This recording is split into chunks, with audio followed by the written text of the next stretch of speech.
बंगाल चुनाव में विजयी कौन कैसे होगा? 4 मई 26।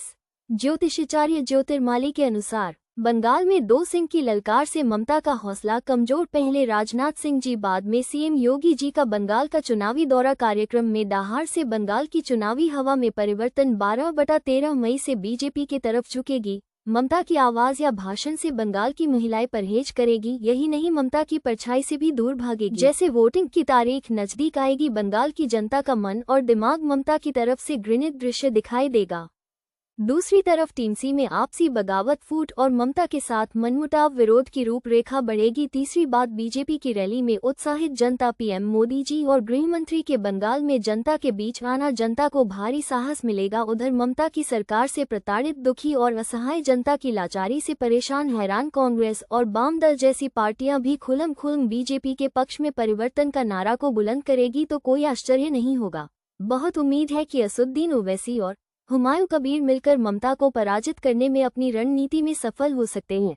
इससे ममता का प्लान खटाई में पड़ सकता है, जिसका पूरा लाभ बीजेपी को मिलेगा, खासकर उन इलाकों में जहां हिंदुओं पर ममता सरकार द्वारा घोर अत्याचार हुआ है, जिनमें कुछ जिले मुर्शिदाबाद, मालदा, हावड़ा, आसनसोल, पुरुलिया, दक्षिण दिनाजपुर, कोलकाता आदि के कुछ हिस्से ममता के खिलाफत में बीजेपी को जीत दिला सकते हैं। बंगाल ही नहीं, पूरा भारत आश्चर्यचकित होगा यदि बंगाल में तैनात सेंट्रल वाहिनी वोटिंग के दिन पूरी शक्ति से वोटरों को घरों से निकलने में सहयोग करेगी, तो बीजेपी और बंगाल में सचमुच सुशासन की आशा बढ़ेगी।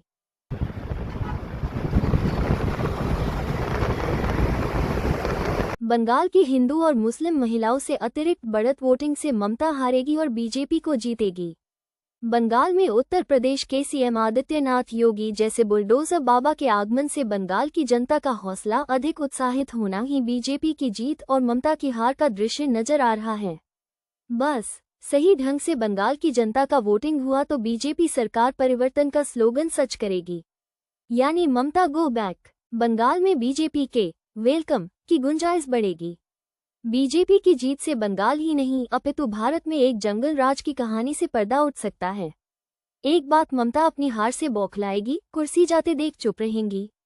ये पूरा संभव नहीं दिखता है, कोई न कोई कुचक चाल चलेंगी, जिससे बीजेपी विपक्ष में बैठने को मजबूर हो। लेकिन बंगाल की जनता प्रधानमंत्री, रक्षा मंत्री, गृहमंत्री और सीएम योगी जी की राजनीतिक योजना के आगे ममता की चाल मात खा सकती है। इस तरह सेंट्रल मंत्रियों और सेंट्रल वाहिनी के भरोसे बंगाल की जनता वोटिंग कर पाएगी।